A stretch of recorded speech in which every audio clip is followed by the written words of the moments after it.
I like Yuji versus Mahito on multiple levels, but there's one level I can't vibe with, and that is the ideological, philosophical level. I'm talking about the IMU scene and all the ideologies revolving around it. Mahito starts this nonsense in chapter 121. Yuji asks Mahito how he can play with people's lives. Mahito responds with, "You are me. Until you can accept that fact, there's no way you'll ever beat me." End quote. He continues this in chapter 126. He says, "You are me. I kill without a second thought, just like you save people without a second thought." End quote. Then he asks Yuji if he stopped to think how many cursors he's killed, and draws a parallel to how he doesn't care about how many people he's killed. So Mahito is trying to say that he and Yuji are the same because they both kill enemies without thinking, or because Yuji always saves people without thought, while Mahito always kills people without thought. The problem with this comparison is relativity. For example, if I say Naruto and MHA are similar, you wouldn't need to ask relative to what if you've seen both stories.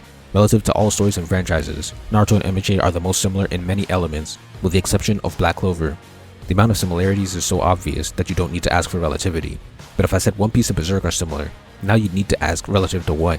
Relative to American stories? Maybe, because they're both manga that have an anime. But relative to other manga and anime? They both have action, but tons of manga have action. And then relative to other shonen and seinen manga? They're probably not similar anymore. You can find much more in common with other stories than between these two. That leads to my problem here. How are Yuji and Mahito the same if there are more examples of people that could also be counted as the same? They're the same relative to what? Relative to normal people? Sure. But relative to the main characters? Absolutely not. Because if Yuji is Mahito, then Yuji's also Sukuna, Hanami, Jogo, and more. Furthermore, he's even more similar to sorcerers like Nobara, Gojo, and Yuta based on Mahito's reason for their similarity. If Yuji is Mahito, then Yuji's also Nobara, Gojo, and Yuta. You see how the similarity loses its value once you think about it? If you say the two of us are the same because we overlap here, but there are a bunch of characters who overlap in that exact same way, then how valid is the comparison? In 132, we return to Mahito's philosophy.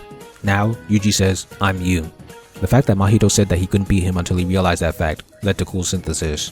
Yuji's victory is now synced with his character arc due to that foreshadowing. In a bubble, that is cool. But now, the actual context and logic. I don't see why Yuji agrees with Mahito or what got him to change his mind. The logic never made sense. And then Yuji adds in his own nonsense. He says he'll keep killing Mahito every time he comes back. Quote, "I don't need to find meaning or reason. Maybe 100 years after my death, the meaning behind my actions will become apparent. In the grand scheme of things, I'm probably nothing more than a cog, but I'll keep killing curses for as long as I can." End quote. I'm sure a bunch of hipster nihilists lost their minds reading this pessimistic monologue, but I hate this because it's so dumb. He says he doesn't need meaning for his actions, and that he currently doesn't see meaning. What about the fact that you're saving lives? Mahito's a mass murderer, a serial killer. In this arc alone, he killed several people. By Yuji killing Mahito, he's indirectly saving countless lives that could have been put in danger in the future. So what the heck is he talking about when he says that it might take 100 years for his actions to have meaning? They have meaning right now. Maybe he's supposed to be so depressed that he's become nihilistic and illogical, but that's not what I see. I see an author trying to sound deep and dropping the ball. Even though this is a character arc for Yuji, since it's a change of belief, the actual contents of the arc are poorly done. Furthermore, this character arc is weak because the change in belief doesn't lead to a change in action. In my last JJK video, I said Nanami's arc was weak and Junpei's arc was great. I've realized that this detail is part of the reason. Nanami's change in belief had no effect on his actions, decreasing the impact of his arc. Whether he believed Yuji was a sorcerer or not didn't matter. Junpei's change in belief changed his actions, which made it strong. His change in belief mattered to the plot. Yuji has the same issue as Nanami.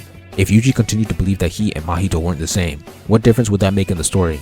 He still would have tried to kill Mahito either way.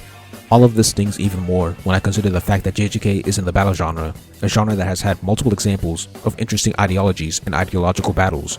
Yu Yu Hakusho, Kenshin, One Piece, Naruto, Bleach, Fairy Tail, Magi, and MHA are the main ones that come to mind. They all had great stuff, but then the biggest fight in JJK, at that point, had this crap. Mahito really thought he was Aristotle or Plato with that "you are me" crap. Thank you for watching. Please like, comment, share, subscribe, and help me revolutionize the manga industry by buying my manga and spreading the word. All important links will be in the description.